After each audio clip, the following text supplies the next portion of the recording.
When the Necromorph outbreak erupted on Aegis 7, the colonists were caught off guard and left to fend for themselves. Some attempted to construct barricades in secure locations, while scattered individuals banded together to mount a defense. Others would try to reach the shuttle bay and escape to the USG Ishimura, a CEC planet cracker in orbit. Where many failed, few succeeded, but unwittingly brought the Necromorphs with them onto the ship, where the aliens quickly began slaughtering the crew. The security officers on board responded, but soon realized that their weapons were useless against the terrifying creatures, which transformed the remains of the dead into twisted abominations, swelling their numbers. With ammunition running low, they had to resort to using the industrial equipment scattered throughout the ship as improvised weapons. These same tools would later become the weapons of choice for Isaac Clarke, not long after the Ishimura's fall. Hello there, and welcome to another Dead Space lore video, as we explore the deadly weapons forged from the futuristic tools.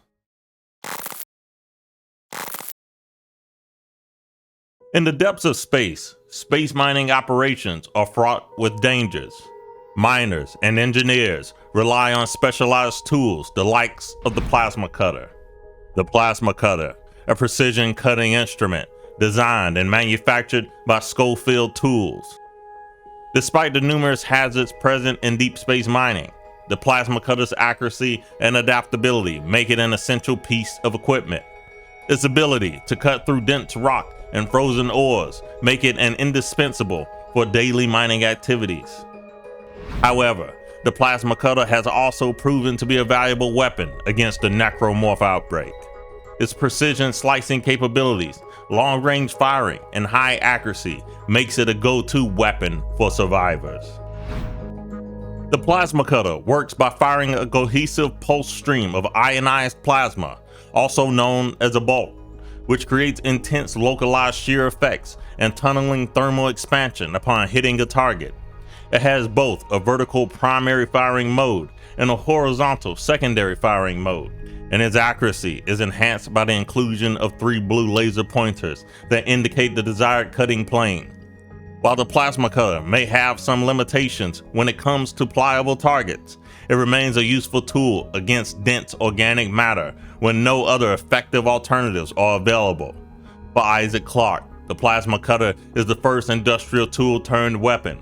While simplistic to assemble, it is also easily modifiable and goes through variations throughout the Dead Space series. In the battle against the Necromorphs, the plasma cutter achieves at times what some military-grade weapons cannot. Its concentrated and extremely hot beams of plasma allows it to cut through thick Necromorph exoskeletons. Not to mention, it is relatively lightweight, easy to handle, and requires minimal maintenance, meaning its durability won't be a weighing concern for its user. Where other weapons may be taxing on the operator, the plasma cutter is an alternative multi-use firearm that can also be easily stowed away.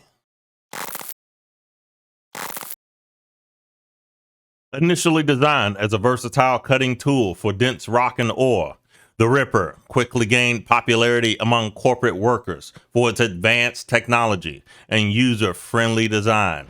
This adaptable tool features a circular saw blade mounted on a motorized arm that can be rotated and angled for various cutting needs. Additionally, the Ripper comes equipped with a small generator that enables it to be controlled remotely, a feature that contributed to its widespread use among corporate miners. During the fight against the Necromorphs, the Ripper proved to be a valuable weapon due to its ability to easily cut through flesh and limbs, inflicting significant damage. Its remote control feature and the ability to suspend the saw blade in midair added to its effectiveness in combat, making it a versatile tool for engaging enemies. These attributes were included in the Ripper by the CEC, who recognized its potential as a weapon against potentially unknown threats that may arise during deep space mining, such as the Necromorphs. The Ripper's potential as a weapon is limited by its design. Although it can effectively slice through Necromorphs at close quarters, it is not a practical choice for ranged engagements without the use of supplementary devices. While the Ripper can launch its saw blade as a projectile, it lacks the potency of other weapons, such as the plasma cutter, that are specifically designed for long-range combat. As a result, the Ripper is best utilized as a weapon for close-quarters fighting, where its cutting ability and mid-air blade suspension can be maximized.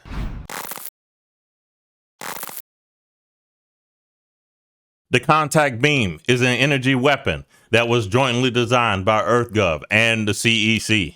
Its origins can be traced back to the Sovereign Colony's armed forces, which came up with the idea for the weapon. The contact beam emits a concentrated burst of high-energy plasma, which has both advantages and disadvantages. As a mining tool, its high damage output and penetrating abilities make it ideal for breaking through tough rock formations and mining minerals with high resistance, which can be difficult to extract with conventional mining equipment. Engineers can modify the contact beam for long range or brief but powerful beam output to suit specific mining requirements. A downside: the contact beam's slow and unwieldy nature means it may not be the best choice for certain mining scenarios. Its charging time can make it impractical for mining operations that require quick, precise actions. Furthermore, its high energy output also makes it unsuitable for mining tasks that requires delicate handling or precision, whereas miscalculated plasma bursts can cause extensive damage to the mining equipment or the miners themselves. When the beam makes contact with a surface, the intense energy of the plasma rapidly heats up and vaporizes the material, causing it to explode and create a hole. The beam's penetrating capabilities are enhanced by its concentrated burst of plasma, which allows it to deliver a significant amount of energy in a short period. This makes it a particularly effective weapon against armored targets, such as Necromorphs with thick exoskeletons, as it can quickly breach their defenses and inflict significant damage. Since these types of creatures are often powerful but slow, it makes the contact beam specialized for them and not many other threats. For this reason, it is likely the beam isn't often seen being utilized throughout lore. The Force Gun was developed by the CEC as an excavation tool designed specifically for cutting into dense rock and other materials. Unlike the plasma cutter and the Ripper, which were optimized for precision and bulk cutting respectively, the Force Gun specializes in concentrated force. Its function in mining operations is to provide blasting power beyond conventional explosive charges, thus making it suitable for precise terraforming applications. Some practical examples may include shattering rocks into smaller rocks, sending rocks between miners in zero-gravity situations, or deflecting wayward rocks away from miners during deep space operations. As a weapon, the Force Gun is highly effective at close range, emitting a powerful wave of concussive force that can knock back and disorient enemies. Its limited range and slower reload time makes it less practical for prolonged battles and less effective against certain types of necromorphs. Like some other industrial tools, when it comes to utilizing it as a weapon, its usefulness becomes situational. Throughout the Dead Space universe, humanity is often seen struggling with resource scarcity. In their efforts to overcome this, they repurpose technologies designed for specific tasks, turn them into deadly weapons to combat threats the likes of the Necromorphs. These technological advancements have become some of the most effective tools in the fight against the terrifying creatures that now threaten humanity's existence. Through resourcefulness and innovation, humanity has found a way to fight back against the forces that threaten to wipe them out, and in doing so, has cemented its place as a species capable of overcoming even the greatest of challenges, even though temporary. Thank you for watching. If you watched this far, please consider subscribing to the channel or leaving a comment, and I'll see you next time.